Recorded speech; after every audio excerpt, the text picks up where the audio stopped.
things change. You don't really have to say that. Supposedly we're all supposed to know it. But it never is unnecessary to repeat again.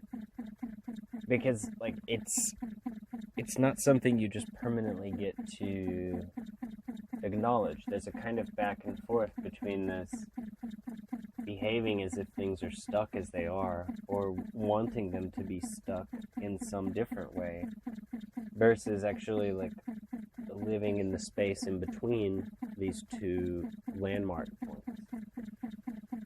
So if you're hot and you want to go turn down the air conditioner,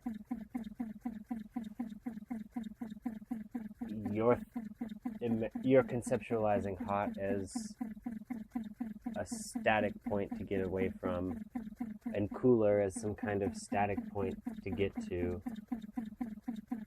But your lived reality is actually that space in the middle. And so, without just pretending to, have some kind of magic method that makes you figure out how to know that you're all three things, or that you can identify with the space in the middle, or that you're the whole universe, and so you're all of this doubt and contradiction included. Instead, it's more that like things change. So like it's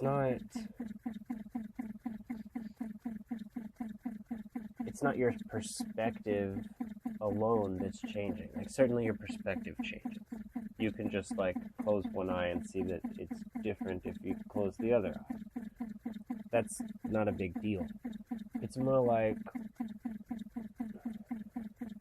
when we say that things change, we put this emphasis on a kind of evolution of the thing.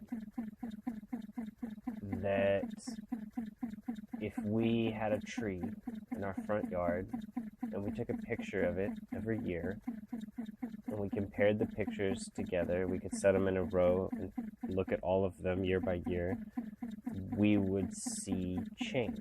That's what we would see, is change. That change would be the difference from one picture to the next picture to the next picture until the most recent picture is significantly different than the first picture. And that's one kind of change. But if we have those pictures, they become objects themselves. They aren't that tree. And so, in some ways, in order to let the pictures show change, we have to realize that the tree was static. It was one tree this whole time. And that what we're comparing is a kind of static concept of tree that isn't, to some fixed points of tree that are supposedly captured in these pictures. And that's enough to make us see some kind of change. But really what we're doing is we're establishing some static points, and the change is happening in the middle. This is not necessarily as philosophical as it sounds, because actually, like, if you have that picture of a tree, and then that tree gets cut down,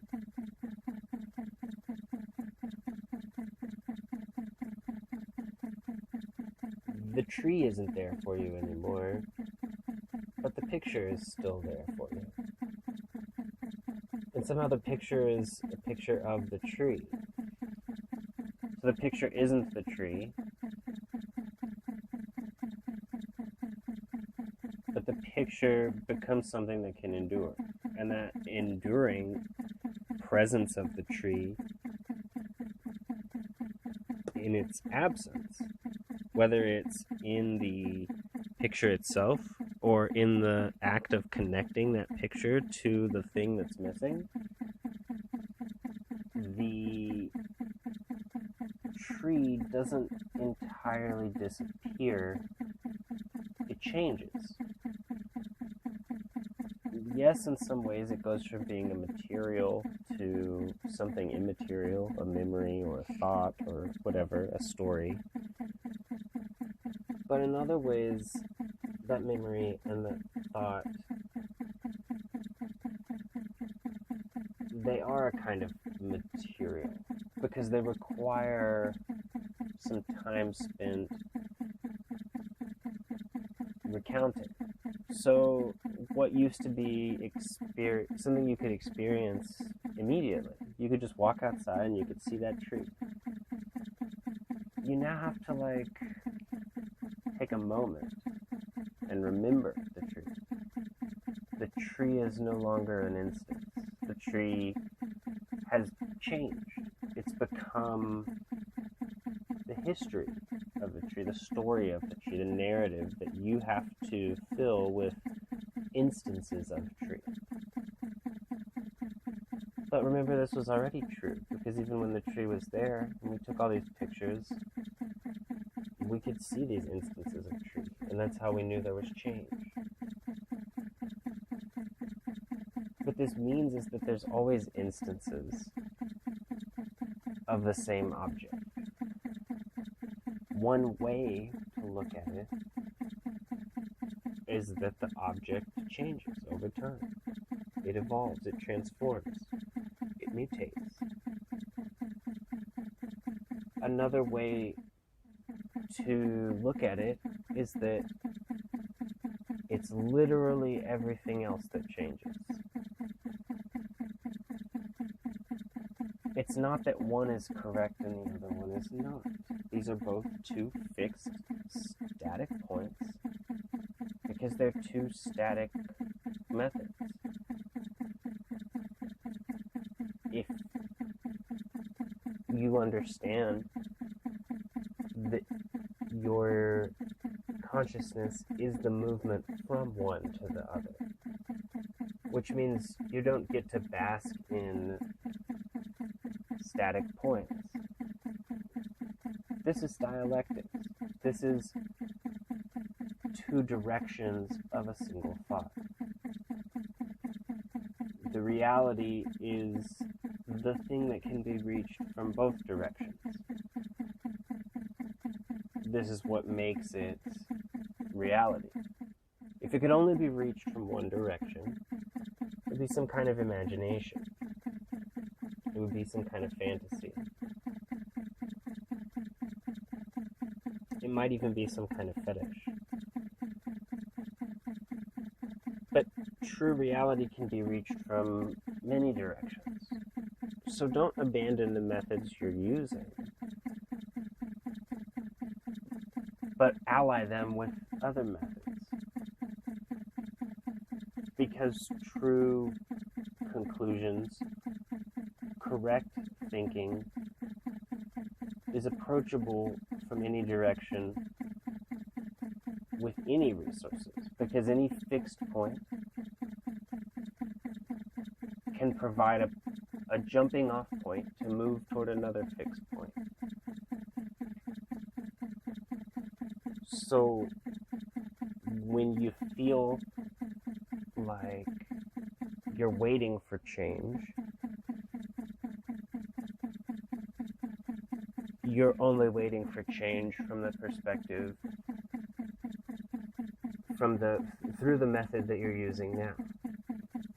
If you use a different method, maybe change looks like it already happened, and you're in an aftermath. Or maybe it looks like you're in the middle of change. I think this might be the ideal perspective to take, is that if you're in the middle of change, then you have responsibility for picking what the two fixed points are. You didn't make what the two fixed points are. You didn't create those two static situations. But you're the one that coordinates them. Even if one is a given, even if you start in a certain position,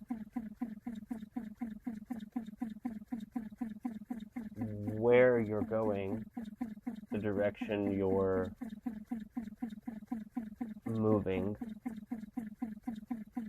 the second fixed point you're using to orient yourself, you're responsible for that. Because whether you bother to think the other direction or not, you're creating a two-way street. And the experiences on that two-way street shape each other. You can't just go one way and assume that you understand where you've been.